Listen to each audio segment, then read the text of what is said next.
E aí pessoal, tudo bem com vocês? Eu sou o professor Kelsey. Nossa aula de hoje, galera, é as leis de Kepler, ou seja, as 3 leis de Kepler.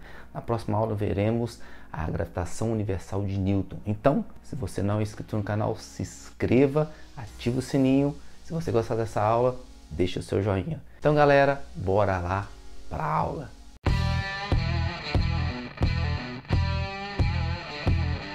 Então aqui, galera, as 3 leis de Kepler. Essa aqui é a primeira lei de Kepler, ou lei das órbitas. O que o Kepler falou? Falou o seguinte: os planetas descrevem órbitas elípticas em torno do Sol, o qual este, no caso, o Sol, ocupa um dos focos da elipse. Então, galera, o que nós temos aqui? Uma elipse, que é descrito a trajetória do planeta. Vamos supor que esse planeta aqui é a Terra, só para a gente ter uma ideia. Está descrevendo essa trajetória. É uma elipse. Cara, o que é uma elipse? Eu vou resumir o que é uma elipse. Elipse parece aí uma bola de futebol americana, né? Assim, certo? E aí você tem 2 focos da elipse. Esse é o foco onde está ocupando o Sol, e o outro foco fica livre ali, sem nada nesse caso aí, beleza? E o planeta gira em torno do Sol, aqui com uma forma de uma elipse. Bom, aí o que você vai perguntar? Kelso, você percebeu o seguinte, que aqui quando o planeta passa pelo Sol, ele passa em uma parte mais perto do Sol e uma parte mais afastada do Sol. Então nesse caso aqui, o que vai acontecer? Quando ele passa nesse ponto mais perto do Sol, nós chamamos o Sol aqui em grego de hélio. Então perto do Sol é periélio, perto do Sol, perto do hélio. Então, periélio. Então, este ponto aqui é o nosso periélio, é o ponto mais próximo do Sol. Então, vamos colocar isso aqui. E esse outro ponto que eu falei com vocês, que é o ponto mais afastado do Sol, nós chamamos de afélio, né? Hélio, afastado, afastado do hélio, ou seja, afélio. Então, esse aqui é o afélio. Então, nós temos 2 pontos importantes. O periélio, que é o ponto mais próximo onde o planeta passa do Sol, e o ponto mais afastado que o planeta, né, na sua trajetória, está passando do Sol, que é o afélio. Então, galera, esta é a primeira lei de Kepler, lei das órbitas. O planeta descreve uma órbita elíptica em torno do Sol e o Sol ocupa um dos seus focos. Então, bora lá para a segunda lei de Kepler. Então, aqui, galera, segunda lei de Kepler, ou lei das áreas. O que o Kepler falou aqui? O segmento imaginário que liga o Sol ao planeta, raio orbital, varre áreas iguais em intervalo de tempos iguais. Kelso, o que quer dizer isso? Vamos lá. Bom, esse segmento imaginário, que é o raio orbital, é o raio que liga o Sol ao planeta. É o raio da órbita do planeta. Então seria isso aqui, galera, ó. Esse raio orbital seria este ponto aqui, ó. Esse aqui é um raio orbital entre o Sol e o planeta. Vamos supor que o planeta passando neste ponto, vamos chamar ponto A, vem, dá essa volta, passa pelo ponto B, depois vem dar uma certa volta, passa pelo ponto C e o ponto D. Então vamos colocar que esse planeta está fazendo essa trajetória nesse sentido aqui, no sentido anti-horário. Então ele sai do A, passa pelo B, C e D. Então esse é o raio orbital no ponto A, esse aqui é o raio orbital no ponto B, do centro do Sol até o centro do planeta. Esse aqui é o raio orbital no ponto C e esse aqui é o raio orbital no ponto D. Beleza? Então, olha aqui para você ver. O que ele falou? O segmento imaginário que liga o Sol ao planeta, que nós chamamos de raio orbital, que é esse raio aqui, certo? Vocês perceberam que aqui, quando o planeta está no ponto A, o raio aqui é menor quando ele está no ponto D, por exemplo. Então, depois a gente vai ver que isso aqui vai ser um raio médio, tá? Então, por enquanto, deixa assim. Bom, o que acontece aqui? Esse raio, ele varre essa área aqui, ó. Toda essa área é varrida por esse raio aí, ó. Vamos colocar aqui, por exemplo. Esta área aqui, ó, é varrida por esse raio, como se fosse um limpador de para-brisa. Limpador de para-brisa do carro, e não varre uma área para poder limpar o para-brisa do carro. Então, imagina que aquele raio ali, ele está fazendo isso aqui, ó, o planeta, aqui onde da minha mão é o Sol, e está varrendo essa área aqui, ó, fazendo isso aqui, de A até chegar no ponto B. Então ele varreu essa área, esse alaranjado aqui, ó, certo? Essa área aqui que ele varreu no intervalo de tempo. Então vamos colocar que esse intervalo de tempo é um delta T1, beleza? Aí o que ele fez? Entre C e D ele varreu uma outra área. Então vamos colocar uma outra área aqui, que é essa área que ele varreu entre C e D. Beleza? Então o raio veio, varreu essa área entre C e D. Essa reta imaginária está varrendo essa área, como se fosse lá o limpador de para-brisa, lembra? Tá. Então o que ele fez? Ele gastou também um tempo aqui que vamos chamar de delta T2. Beleza? O que ele falou? Essa área que ele varreu aqui desse intervalo de tempo é a mesma área que ele varreu nesse intervalo de tempo, se os tempos forem iguais. Então vamos supor que esse tempo aqui, que esse planeta saiu desse ponto A até o ponto B, vamos supor que ele gastou aí um mês. Então esse delta T nosso é de um mês, tá? E esse delta T2 também é de um mês. Bom, se aqui, do ponto A até o ponto B ele gastou um mês e do ponto C até o ponto D também gastou um mês, isso quer dizer o quê? Que essa área aqui é igual a essa. É isso que o Kepler observou. Então essa área vamos chamar de área A1 e essa aqui vamos chamar de área A2. Então o que ele falou? O segmento de reta imaginária que liga o Sol ao planeta, que é o nosso raio orbital, varre áreas iguais, você está varrendo essa área A1 em intervalo de tempos iguais, que é o intervalo T1, que é igual ao intervalo T2. Então, se o intervalo T1 é igual ao intervalo T2, logo essa área aqui é igual a essa área A1. Então, se o delta T1 é igual ao delta T2, o que a gente conclui? A gente conclui que a área A1 é igual à área A2. É isso que é a segunda lei de Kepler, que é a lei das áreas. Aí tem uma coisa interessante. Bom, se você percebeu aqui, esse arco aqui, ó, que eu estou colocando aqui de rosa, né? Vamos colocar assim, da nossa elipse, esse arco aqui, ele é muito maior do que esse arco quando o planeta percorreu aqui nesse mesmo intervalo de tempo, certo?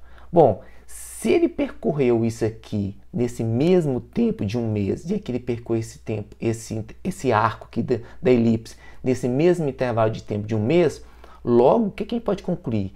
Que aqui a velocidade dele aqui de A até B é muito maior que a velocidade dele de C até D. Se ele percorre um percurso maior no intervalo de tempo de um percurso menor, logo a velocidade dele naquele percurso maior, para ele ter o mesmo tempo, tem que ser aqui uma velocidade muito maior. Não é assim? Então o que a gente conclui? O que o Kepler concluiu aí? O Kepler concluiu o seguinte, que a velocidade aqui nesse ponto aqui, que é o nosso periélio, é o que? Ela é muito maior, vamos colocar aqui nossa velocidade orbital, que ela é tangente à trajetória, ela é muito maior que a velocidade neste ponto aqui, que é o nosso quê? Nosso afélio. Então nesse caso aqui, ó, a velocidade aqui é muito menor, ó, que também é tangente à trajetória. Então aqui nós temos a velocidade no periélio, VP, certo? E aqui nós temos a velocidade no afélio, VA. Então, o que o Kepler concluiu?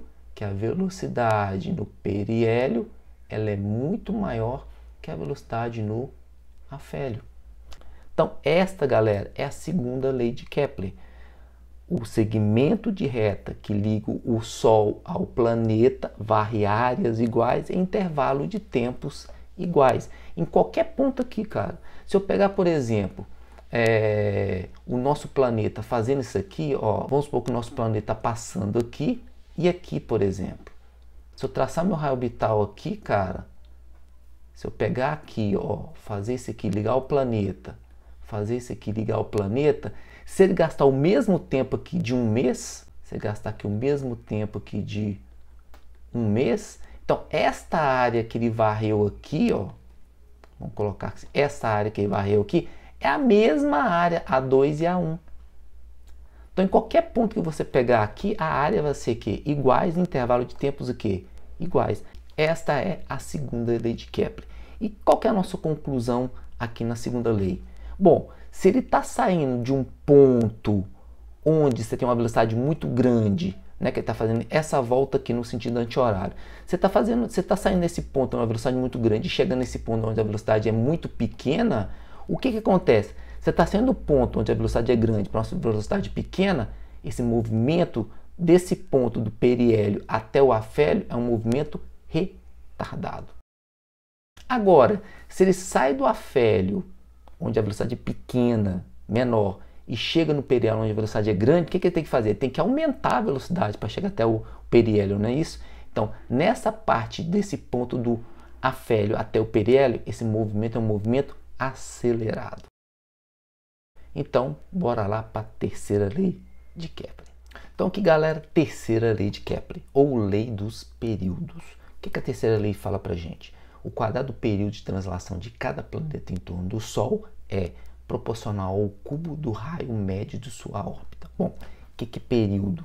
Bom, a palavra aqui, período, quer dizer o quê? O tempo que o planeta gasta para dar uma volta em torno do Sol.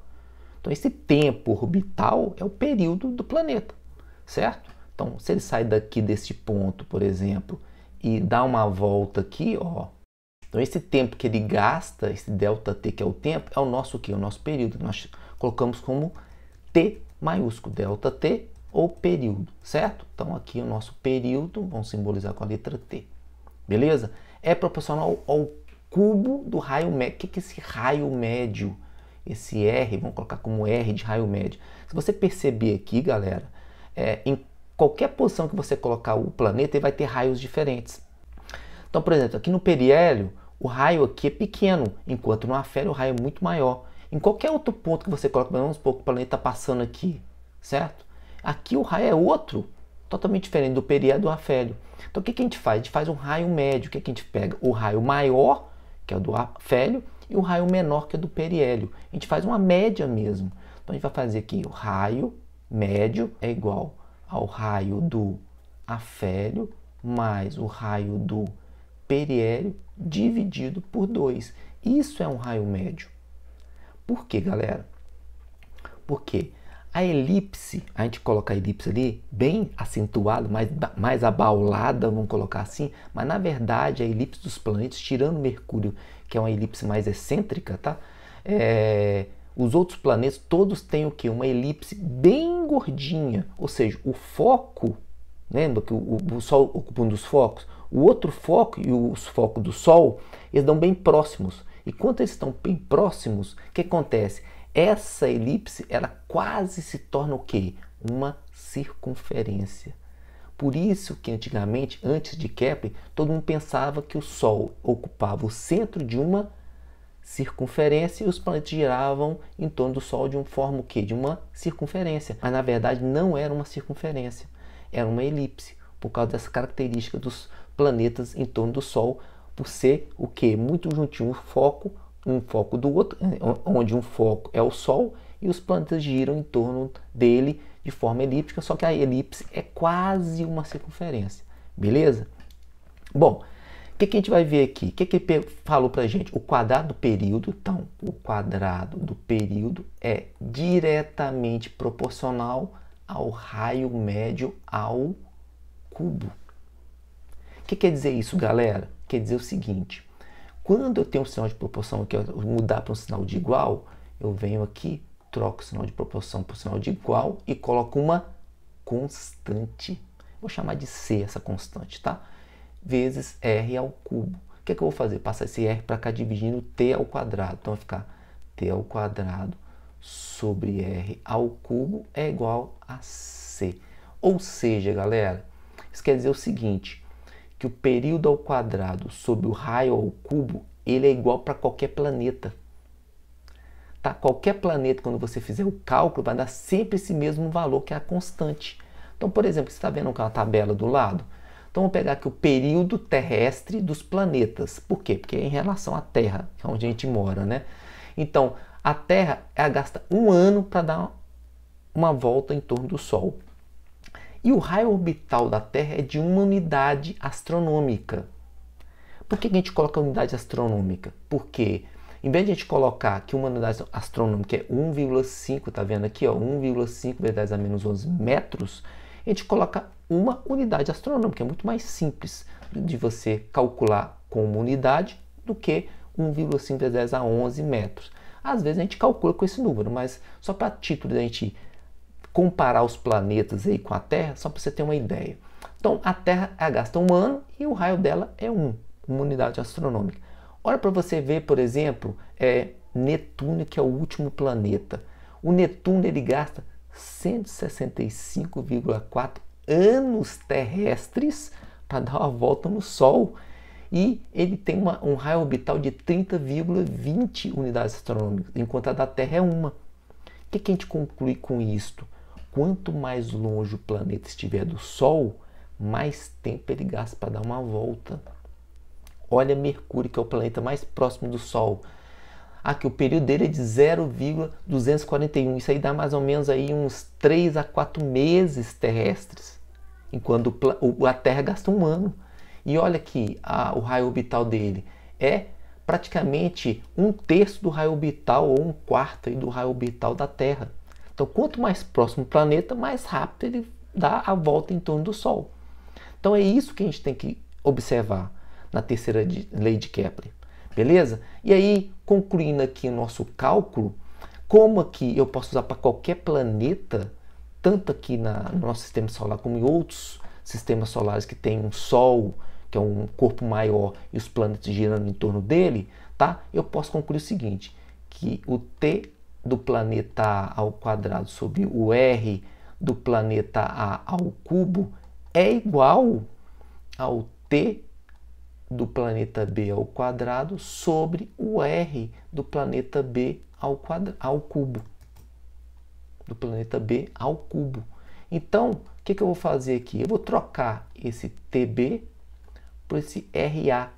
Eu vou colocar tudo embaixo, TB num membro e RA, IRB e o IRA no outro membro. Então vai ficar aqui TA ao quadrado sobre TB ao quadrado é igual a RA ao cubo sobre RB ao cubo.